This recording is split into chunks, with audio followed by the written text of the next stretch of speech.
kalau kita bicara yang namanya keanggotaan di koperasi terkait dengan dua identitas tadi ya kan, kalau anggotanya aktif pasti koperasinya aktif. Kalau anggotanya tidak aktif bisa jadi koperasinya nggak aktif meskipun ya jadi pasif. Jadi ada konsekuensi logis. Mereka tidak melakukan RAT gitu. Ada bahkan lebih. Itulah yang kami bina. Sebagian kami usulkan pembubaran, tapi dari usulan itu kan tidak ada eksekusi tidak serta merta. Kami masih bisa bina. Pendekatan.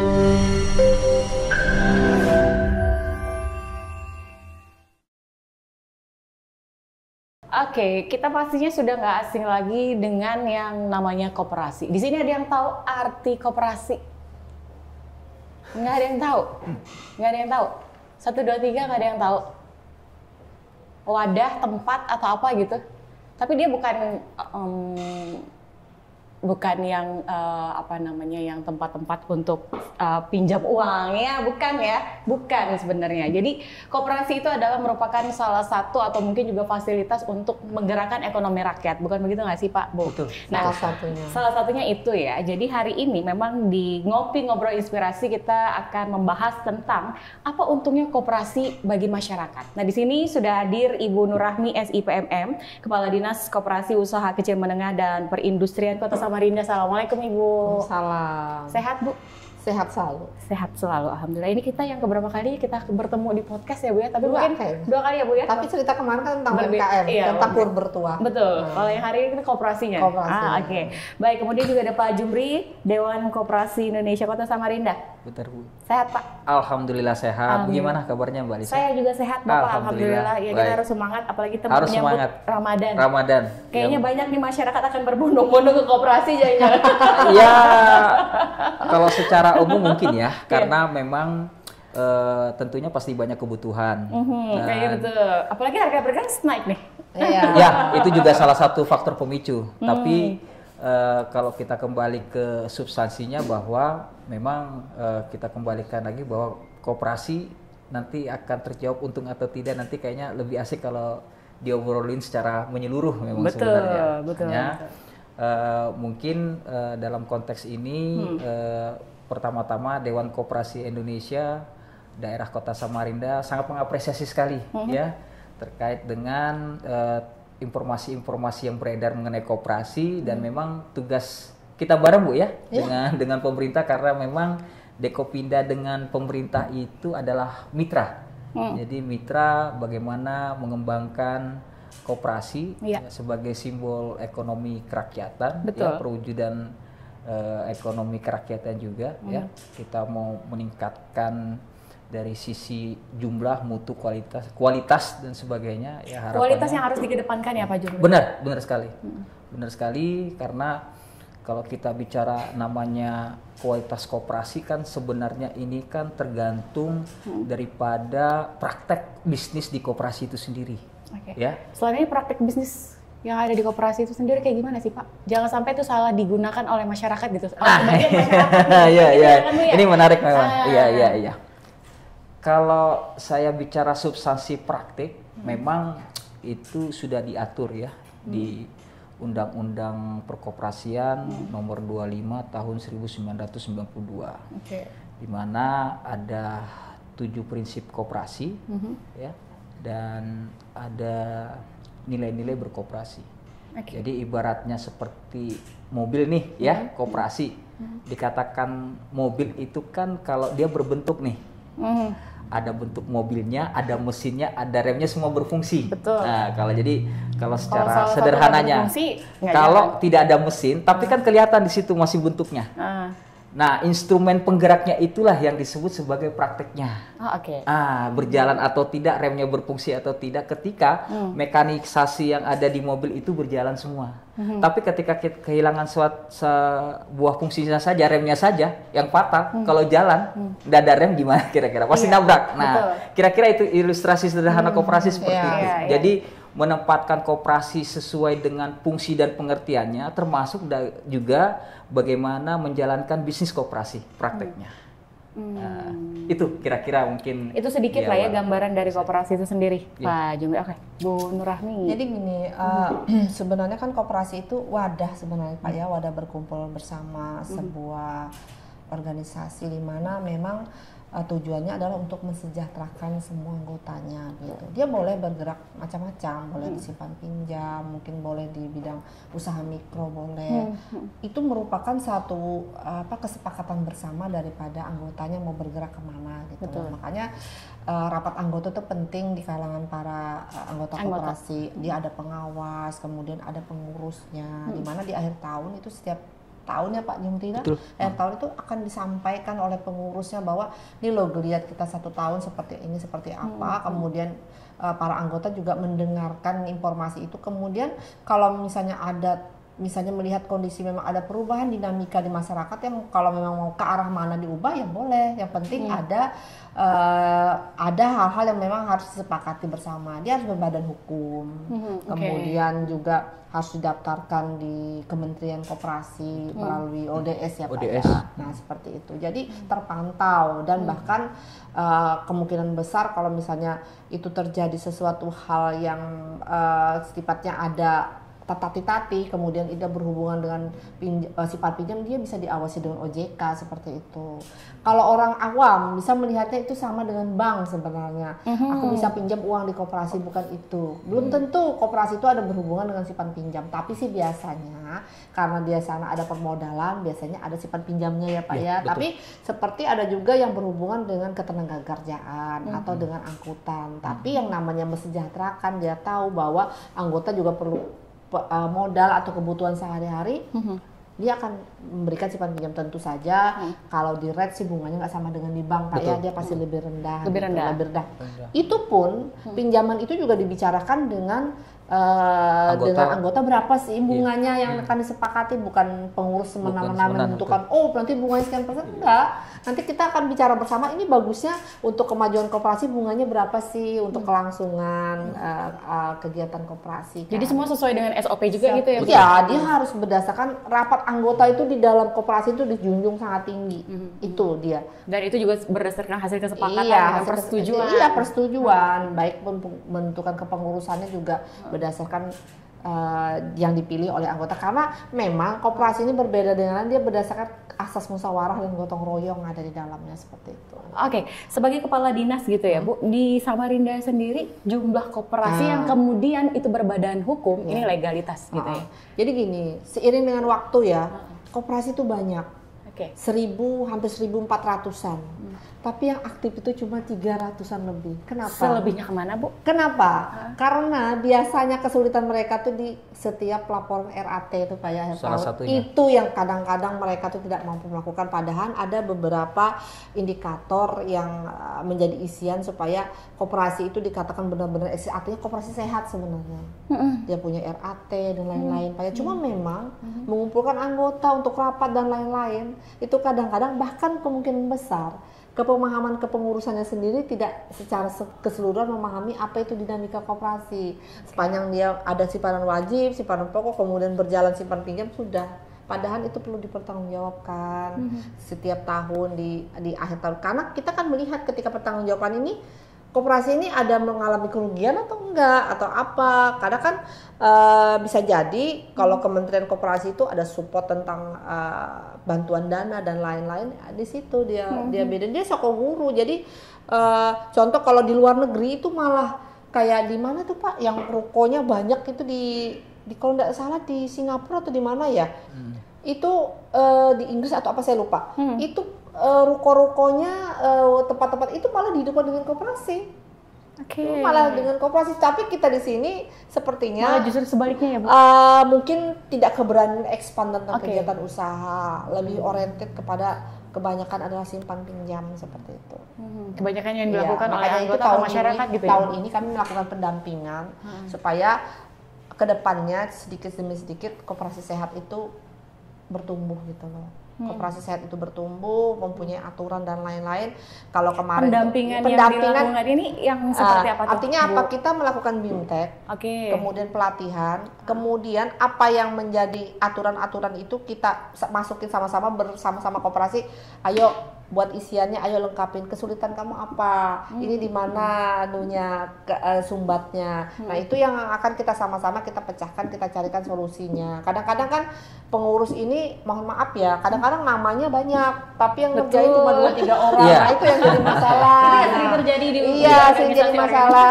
Makanya kita ubah polanya. Kalau dulu kita suruh mereka datang, ini tidak, mereka datang kita akan datangin lagi ke tempat dia gitu loh, sama-sama kita. Karena apa? Tuntutan dari pusat. Ini kedepannya koperasinya harus yang berbasis modern, era digital dan lain-lain, e-commerce ya, nah itu yang begitu-begitu yang diharapkan. Sementara kita yang menuju sehat ini saja masih sedikit agak mengalami kendala seperti itu. Menanggapi apa yang disampaikan dengan Ibu Nurrahmi, Pak Jumri. Ya. Jadi memang ada 1.000 lebih ya koperasi di Samarinda. Terus kemudian yang 300 yang aktif. Iya. Selebih sebagai Ketua Dewan Koperasi di Samarinda nih, Pak. Baik. Jadi menarik sekali. Jadi memang itulah gambaran koperasi di Kota Samarinda. Artinya banyaknya koperasi ya tidak sebanding dengan keaktifannya. Terbukti dari data 1.400 badan hukum hanya sekitar 300-an saja yang aktif. Dan yang melaksanakan informasi terakhir dari Pak Jaini juga katanya cuman 100 saja untuk tahun ini yang melaksanakan RAT. Jadi RAT itu enggak, dia aktif beda dengan pelaporan RAT. Aktif dia berkegiatan. Tapi yang melakukan administrasi secara sungguh-sungguh itu hanya 100 lebih. 100 saja. Jadi memang nggak sampai 10%-nya dari total badan hukum. Tetapi kalau dari Dewan Koperasi Indonesia menyikapinya bahwa ini memang jadi problem juga di gerakan koperasi. Jadi bagaimana masalah besar atau masih bisa ditangani? Sebenarnya masalah besar atau tidak besar ini sebenarnya tinggal tergantung proporsional bagaimana peran masing-masing untuk mengaktifkan. Jadi kolaborasi antar pemerintah, Dewan Koperasi Indonesia dan koperasi itu sendiri sebagai gerakan koperasi mau ndak meningkatkan valuasi kegiatan usahanya baik dari sisi kualitas maupun kuantitas. Pelaksanaan kegiatan organisasi koperasi tentu berbeda dengan kegiatan usahanya ya. Jadi ada kelembagaan, ada usaha. Memang yang banyak mentok ini rata-rata dari kegiatan usahanya, memang usaha koperasinya. Nah, usaha koperasi ini kan juga memang diputuskan di kegiatan yang namanya mekanisme rapat anggota, baik itu penentuan ya kegiatan usaha yang dilayani, kalau itu misalkan simpan pinjam yang berhubungan dengan simpanan berapa bunga pinjaman, atau mungkin kegiatan-kegiatan lain konsumen segala macam yang memang diputuskan lewat rapat anggota. Hanya mungkin ada di situ mismatch lah, artinya link yang terputus dari sisi keanggotaan. Artinya kalau kita bicara koperasi substansinya kan dari, oleh, dan untuk anggota, karena memang di situ adalah prinsip yang utama adalah demokrasi ekonominya. Kalau misalnya kita rapat, kalau quorumnya tidak memenuhi, kita batal rapatnya. Nah, hanya untuk apa kita rapat kalau misalnya tidak memenuhi anggota? Kadang-kadang kan ini juga misalnya ini anggota nih Pak ya disuruh panggil, aku ikut yang teman aja dah menyelesaikan atau ikut, padahal ketika datang dengan quorum yang tidak penuh ya batal juga rapatnya. Betul. Juga, kan itu mekanismenya yang harus dan juga masalah yang mungkin yang krusial juga terkait dengan bagaimana sebenarnya pemahaman anggota terhadap koperasinya. Jadi memang selama ini anggota itu jarang disentuh. Disentuh dalam artian ini adalah hati-hati Pak, jangan dibelah artinya disentuh itu diperhatikan. Karena begini, kalau saya bicara yang namanya karena anggota itu memang butuh perhatian sih Pak. Karena memang koperasi itu kan ceritanya dapat uang itu kan dari transaksi anggota. Betul. Iya kan? Karena anggota ini kan mempunyai dua identitas. Dia sebagai pemilik, dia juga sebagai pengguna transaksi yang menghasilkan uang di koperasinya. Pertanyaan berikutnya adalah ini anggota mau diapakan ini, ya kan? Nah, artinya bagaimana menciptakan yang namanya koperasi ini supaya transaksi anggota itu semakin banyak. Makanya koperasi ya harusnya ya berkembang itu kalau transaksinya meningkat ya kan anggotanya juga harusnya nambah. Betul.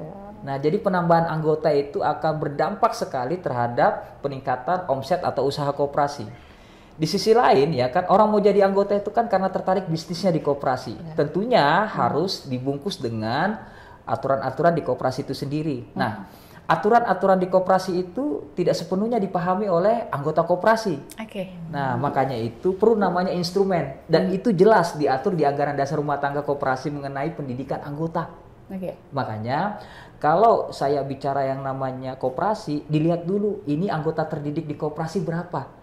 Karena apa? Semakin paham anggota koperasi ya kan, dia semakin militan untuk apa ya? Jadi gini Pak, ya mungkin perlu diluruskan, pendidikan koperasi itu bukan dia level apa, tapi pemahamannya pemahaman dasar dulu dan koperasi, edukasi, semacam sosialisasinya, ya, tapi pendidikannya. Tapi di level anggota. Ini jadi tugas siapa kalau begitu Bu? Sama semua. Ini menjadi jika pemerintah masuk di sana, terus yang paling awal itu adalah pengurusnya Pak, ya, yang paham betul tentang koperasi itu, kemudian dia mensosialisasikan dengan para anggota.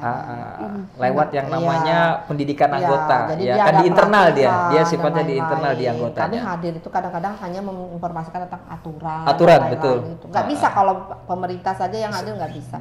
Pengurus dulu yang paling utama yang harus paham betul dengan apa itu pemahaman yang tentang koperasi dan arah mana koperasi yang mau dia bangun gitu loh. Sedangkan pengawas itu kan adalah memantau Pak ya, sampai sejauh mana apa yang menjadi keputusan dari rapat anggota itu berjalan dengan baik, seperti itu. Oke, baik. Ada lagi Pak? Ya, jadi sedikit saya tambahkan. Jadi substansi pendidikan anggota itu sebenarnya untuk menggerakkan. Jadi menggerakkan perekonomian masyarakat ataupun juga yang ada di anggota itu juga. Biasanya yang utama anggota dulu. Ketika dia itu sudah siarnya bagus, maka masyarakat akan berbondong-bondong ikut serta.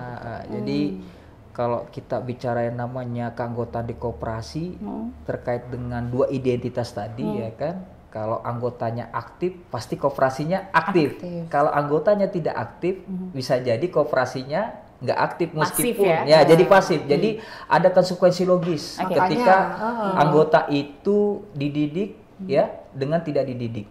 Kalau anggota itu dididik, maka akan menghasilkan output pengelolaan usahanya menjadi baik ya. Kalau anggota tidak dididik, maka akan menghasilkan usahanya begitu-begitu aja. Untuk apa juga di dalam koperasi itu banyak anggota tetapi dia tidak melakukan kegiatan yang kemudian mengaktifkan ekonomi yang ada di situ. Makanya itu tugasnya pengurus Pak ya, bagaimana memberikan peluang sebenarnya untuk menggiatkan pendapatan ekonomi ya di sana. Artinya tidak pada posisi misalnya mohon maaf hanya teks lainnya simpan pinjam saja, itu sulit berkembangnya karena mereka hanya modal kemudian. Tapi bagaimana kalau misalnya dia memberikan peluang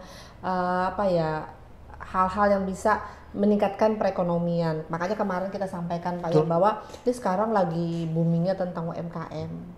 Bagaimana anggota koperasi itu mulai dilirik tentang potensinya. Misalnya Pak Jumri masuk di koperasi saya, Pak Jumri ini punya kemampuan apa? Misalnya mungkin dia bikin roti yang apa. Nah, mungkin bisa peluang kita memberikan support pelatihan yang lebih besar dengan dia sehingga meningkat ekonominya. Kita berikan modalnya lewat koperasi. Jadi ketika dia sudah supportnya bagus dari koperasi, teman-teman juga mengikuti langkahnya, kemudian masyarakat juga tertarik, ini mereka bergabung ke kita. Seperti itu. Oke, baik. Nanti kita ada di segmen kedua juga. Tapi mungkin di segmen kedua ini nanti akan ada narasumber satu lagi ya, kejutan gitu ya Bu. Bisa boleh. Beliau tuh lebih terkait dengan teknisnya teknis koperasi, tentang bagaimana pembentukan, pengawasan kelembagaan karena kan berhubungan dengan bidangnya ya. Bahkan yang bidang satu ini yang kita bawa sebagai Nasum ini itu mengikuti perkembangan setiap RAT yang dari koperasi, karena kan setiap akhir tahun mereka kan menyampaikan. Nah itu mereka hadir dipantau sampai sejauh mana, karena tidak dipungkiri di dalam RAT itu juga agak sedikit berdebat Pak ya kadang-kadang antara pengurus dengan anggota gitu loh. Di karena situ, sifat demokrasinya. Jadi nuansanya hidup gitu loh. Karena sifat demokrasinya satu anggota satu hak suara dan bebas ya, bebas untuk membukakan pendapat. Beda dengan konsep mungkin pemodal. Jadi kalau misalkan yang banyak sahamnya ya kan hartanya di perusahaan mungkin yang paling banyak berperan, bahkan dengan kekuatan modal itu dia bisa mempengaruhi keputusan. Tapi kalau di koperasi dia nggak melihat itu. Tapi ada juga loh Pak Jumri, saya dengar ada koperasi tapi koperasi yang sifatnya itu sifatnya ada pusatnya di wilayah gitu ya. Dia bahkan menawarkan kalau semakin banyak istilahnya bukan saham sih, nilai yang kita berikan itu di koperasi, misalnya saya sebagai koperasi memasukkan uang saya banyak, investasi, itu investasi, ya, investasi itu keuntungannya juga lumayan didapat, kemudian kita juga bisa mendapatkan pinjaman yang lebih besar gitu. Jadi modelnya macam-macam memang koperasi ini, sepanjang itu menjadi hasil daripada anggota kemudian tidak melanggar aturan. Betul. Itu boleh apa saja gitu loh yang ini, karena cuma memang yang lagi ini itu tentang memang koperasi simpan pinjam. Masyarakat sendiri berpikir kalau pinjam uang koperasi sana pinjam uang, padahal koperasi itu kan bukan semata-mata pinjam uang gitu loh. Iya. Banyak pengembangan karena usaha. Pengetahuan dari masyarakat itu sendiri, memang koperasi itu pasti berkaitan dengan simpan pinjam. Mungkin karena memang bisa jadi gitu ya. karena memang selama ini koperasi itu yang dikeluarkan produknya itu, sehingga tertanam di masyarakat itulah produknya gitu loh. Makanya kan kita di Samarinda ini dari provinsi juga ngajak kemarin seperti, tapi saya nggak ikut Pak, kebetulan di kantor ada itu, bagaimana konsep tentang koperasi modern. Nah, saya kemarin ada kunjungan ke Surabaya, koperasi itu punya dishub. Tapi luar biasa loh Pak, koperasi itu punya dishub, bahkan dia punya produk yang namanya, bahasanya gini, tagline-nya, 7 turunan tidak akan pernah rugi dan tidak pernah miskin. Misalnya kayak gini, ini contoh ya, ibu ini kan mau pensiun, misalnya 5 tahun lagi, ditawarkan dengan mereka produk, ibu nanti kalau pensiun mau tambahan uang nggak? Setiap bulan ibu mau berapa? Misalnya saya mau tambahan uang di luar uang pensiun saya 3 juta, kata saya. Dihitungnya, oh berarti ibu dari sekarang nabung Bu 1,5 juta sebulan. Tabungan ibu tuh nggak boleh ibu ambil sampai kapanpun. Tapi ibu ketika berhalangan tetap misalnya meninggal, maka ahli waris ibu tuh mengambil seluruh tabungan ibu tuh boleh. Tapi ibu selama pensiun sampai kapanpun sepanjang ibu masih hidup, ibu dapat 3 juta 1 bulan. Keren kan? Saya kemarin saya tawarkan malah dengan Bank Samarinda Pak, dan saya coba ambil produk itu.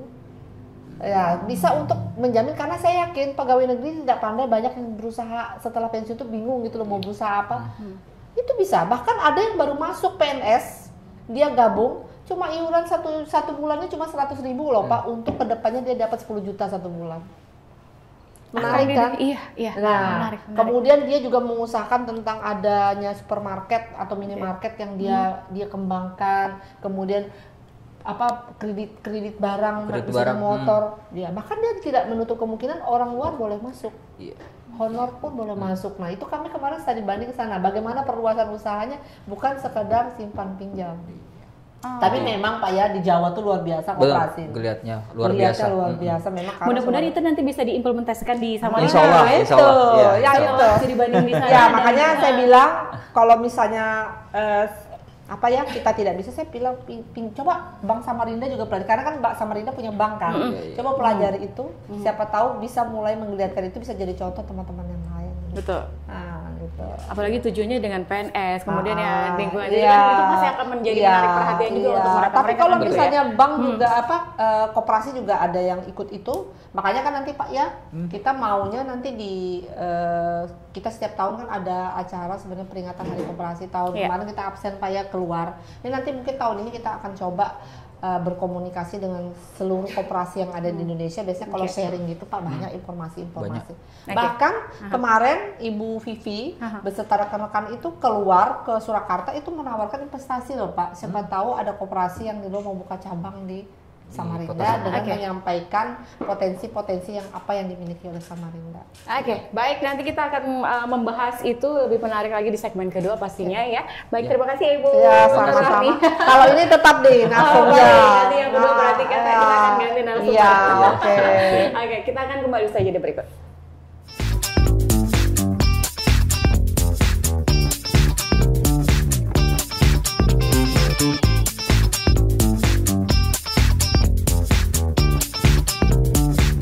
Kita masuk di segmen kedua. Di sini kita sudah berganti narasumber. Ada Ibu Vivi, ya Bu. Ibu Syarifah Elvi Susana. Oh, baik. Ini dari pemerintah kota juga ya Bu ya? Di Dinas Koperasi Dinas juga? Koperasi UKM Perindustrian Kota Samarinda. Bidang? bidang kelembagaan dan pengawasan koperasi. Biasa sapaan akrabnya Ibu Vivi tadi ya Bu ya? Ibu Vivi. Nama kecil. Oke, baik. Ini janjian tadi sama Pak Jumri bajunya warna biru-biru nih. Kayaknya nggak ada deh ya. Nggak ada. Sehati berarti ya Pak. Walau. Karena bicaranya koperasi jadi kayaknya. Iya. Bicaranya koperasi jadi memang harus sejalan ya. Sejalan, harus nyambung, selaras. Betul, Ya. harus nyambung semua supaya terarah semuanya, supaya juga koperasi yang ada di Kota Samarinda ini makin lama makin sehat juga. Betul. Gitu ya Pak ya. Dan tadi kan kita sudah bicara tuh Bu di segmen 1 tadi terkait dengan ada 1.000 sekian yang kemudian ada 300 yang aktif, dan kemudian untuk yang administrasinya tadi ya Pak ya itu hanya 100 gitu, yang RAT-nya berjalan gitu ya. Berjalan 100 koperasi. Oke, mungkin dari Ibu Vivi sendiri di bagian bidang kelembagaan ya Bu, menanggapi hal tersebut, apa yang harus dilakukan nantinya untuk mereka-mereka yang koperasi-koperasi ini agar yang diharapkan bersama-sama itu bisa tercapai? Gitu. Ya, saat ini Mbak, memang concern kami melakukan upaya agar setiap koperasi, terutama binaan kami yang ada di Kota Samarinda, untuk tertib melakukan rapat anggota tahunan setiap tahunnya, sebagaimana amanat yang diberikan di Permenkop 9 tahun 2020, kita harus melakukan pengawasan tersebut dan menjadi concern kami membina. Nah, memang dari jumlah koperasi yang ada dari 1.000, kalau nggak salah 1.355 saat ini di 2024, yang aktif itu 300 sekian saja gitu loh, dan yang RAT sekitar 100-an saja gitu. Kenapa kami memilah? Karena walaupun tidak RAT tapi dia aktif gitu. Nah, concern kami itu bagaimana sih membuat koperasi ini RAT? Satu tadi amanah undang-undang itu, permen itu harus kita lakukan, yaitu menyuratin mereka. Mereka harus kita bina, kita beri peringatan, ayo RAT gitu. Kita berikan bimbingan-bimbingan, misalnya kesulitan dalam membuat laporan keuangan, ada tim kami yang bisa turun memberikan bimbingan itu. Sementara itu gitu, dan kemungkinan setelah Lebaran kami memberikan kegiatan itu untuk terus ke lapangan membina koperasi itu. Nah, untuk koperasi yang tidak aktif, yang tidak RAT itu juga kami menghimbau agar berani mencoba membuat laporan itu tadi dengan bimbingan tadi gitu, kira-kira seperti itu. Karena kan ini semua berlandaskan hukum ya Bu ya, gitu ya. Pasti setiap dan tentunya pasti ada sanksi yang harus diberikan kepada koperasi-koperasi yang kemudian tidak melakukan RAT gitu misalnya. Nah, kalau permen berbicara sanksinya itu kan sanksi administratif. Nah, dan biasanya koperasi yang tidak melakukan RAT selama 3 tahun berturut-turut kami akan usulkan pembubaran. Nah, makanya upaya itu selalu kami lakukan agar koperasi ini jangan sampai dibubarkan gitu, atau kami usulkan pembubaran, jangan sampai, kami bina dulu lah, biar bagaimanapun kan koperasi sebagai sukoguru yang orientasinya adalah mensejahterakan anggotanya gitu. Siapa tahu bisa direvitalisasi atau apa gitu. Tapi sejauh ini atau selama ini mungkin belum ada yang hal-hal demikian terjadi Bu? Maksudnya hal-hal demikian seperti apa? Sampai 3 tahun berturut-turut mereka tidak melakukan RAT gitu? Ada, bahkan lebih. Itulah yang kami bina. Sebagian kami usulkan pembubaran, tapi dari usulan itu kan tidak ada eksekusi, tidak serta-merta. Kami masih bisa bina. Pendekatan lainnya. Jadi orientasi mereka tuh sebenarnya di dalam rata-rata begini, koperasi itu complicated masalahnya. Karena di dalam itu kan ada anggota, ada pengurus, ada pengawas, berbagai lapisan gitu. Jadi ketika mereka harus membuat laporan keuangan, mungkin mereka tadi tidak bisa gitu ya, atau belum mengerti secara utuh seperti apa sih laporan keuangan dari berbagai macam pendidikan di situ. Bayangin aja gitu, kalau orang ekonomi mungkin setidaknya paham, mampu mengimplementasikan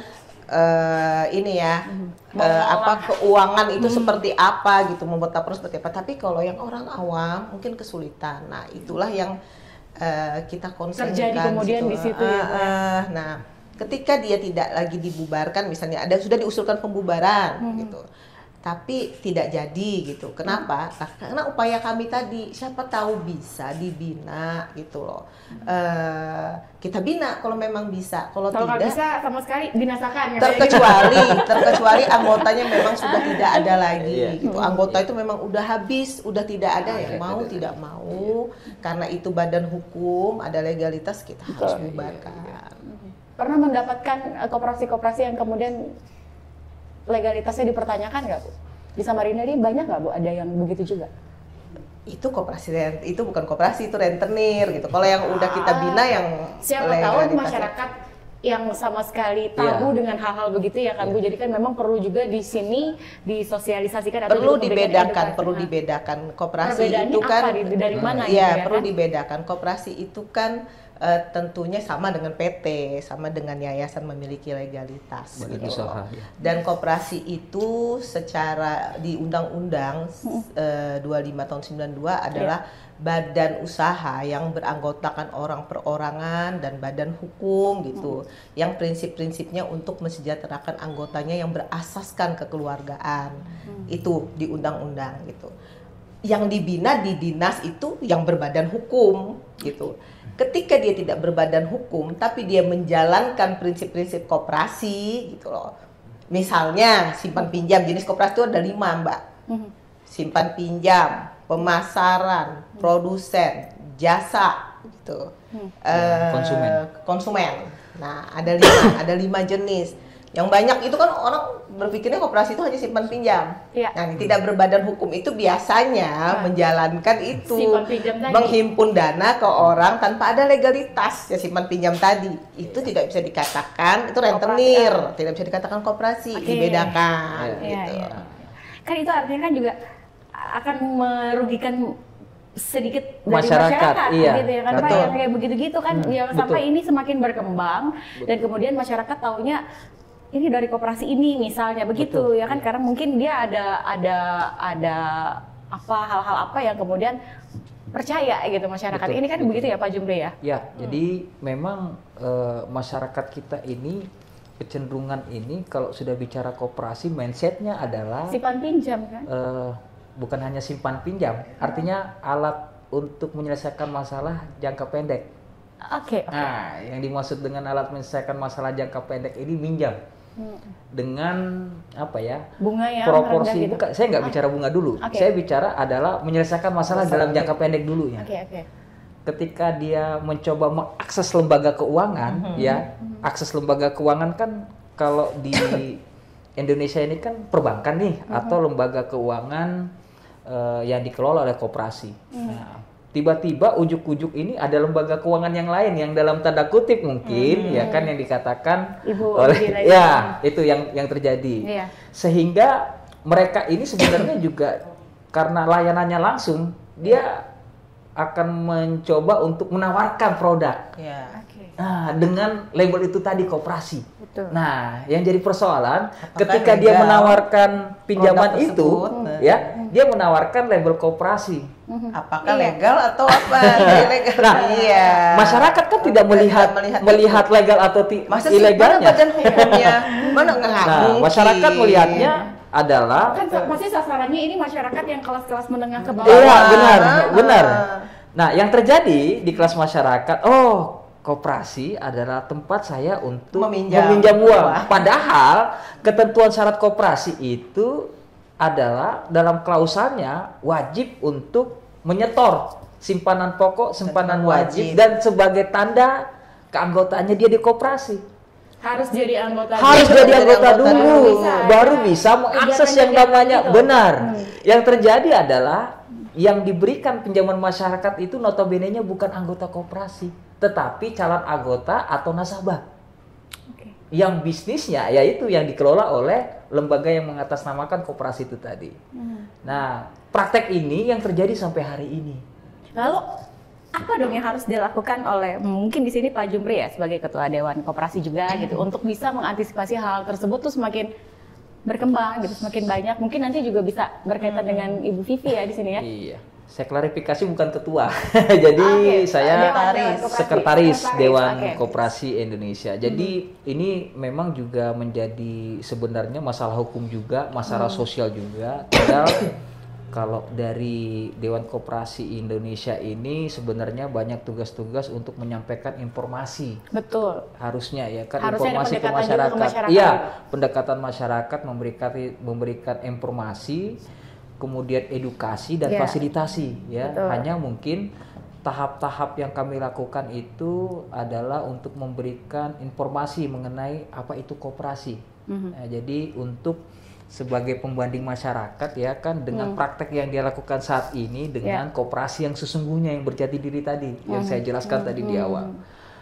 Yang kedua adalah bahwa kegiatan koperasi ini ya kan memang potensinya sangat luar biasa. Khususnya di Kota Samarinda. Kita melihat sudah jumlahnya UMKM ini ratusan ribu ya kan, dan memang banyaknya UMKM ini juga salah satu juga menggerakkan roda ekonomi Kota Samarinda. Tapi di satu sisi juga koperasi UMKM ini yang bergerak di sektor real dan jasa juga butuh yang namanya akses permodalan, akses yang namanya kegiatan untuk pendampingan usaha yang mungkin udah dilakukan oleh pemerintah Kota Samarinda dengan Dewan Koperasi Indonesia. Ini yang harus kita prioritaskan, harus kita tingkatkan kualitas maupun volume kegiatannya, utamanya untuk memberikan pemahaman yang menyeluruh dan komprehensif. Sebenarnya apa itu koperasi? Karena tantangan ke depan itu sebenarnya kita bicaranya ini adalah bagaimana sekarang menghadapi masalah sosial. Mudah-mudahan ya dengan keberadaannya koperasi ini ya kan bisa juga salah satu agen ya kan ya ikut membantulah kelompok strategis masyarakat, karena di koperasi juga ada juga itu yang namanya dana sosial. Ada disalurkan. Dana sosial ini untuk dana sosial itu nanti diperuntukkan untuk daerah kerja biasanya.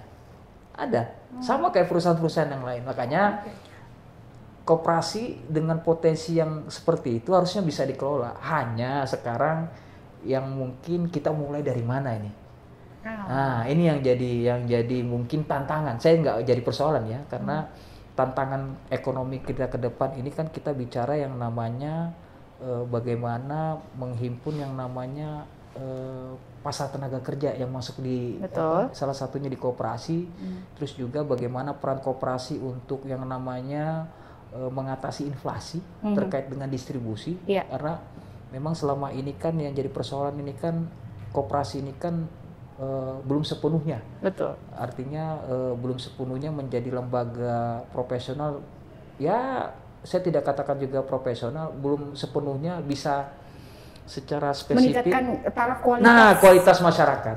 Contoh, kalau kita bicara yang namanya distribusi yang namanya gas LPG, ya, meskipun sebenarnya sudah ada yang melakukan koperasi Kopta, ya kan. Harapannya adalah bahwa distribusi harga LPG untuk 3 kilo contohnya usaha koperasi itu, ya kan, bisa nyampe ke masyarakat dengan harga yang layak juga. Dan koperasi sebenarnya bisa melakukan itu.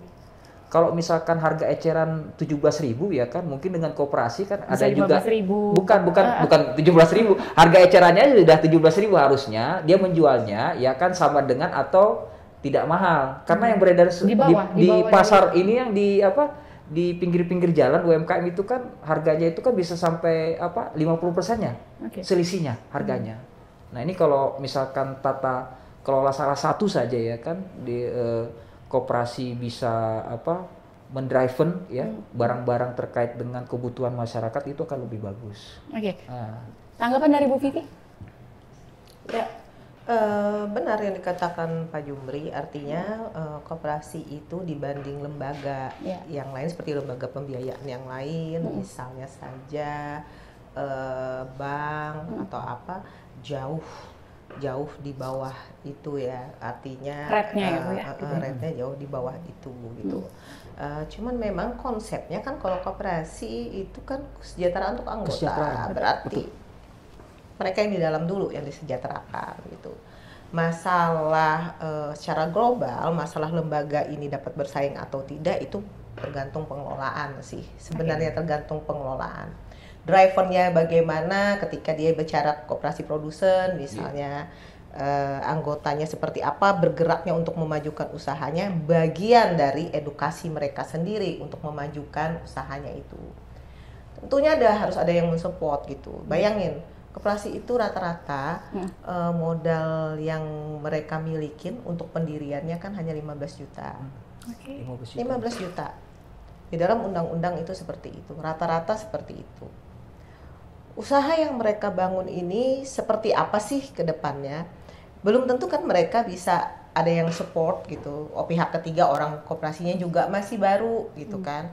Nah, itulah yang jadi sumber permasalahan gitu. Bisa nggak ini di drive gitu, kita support agar dia berkembang dan bisa bersaing dengan lembaga apapun gitu.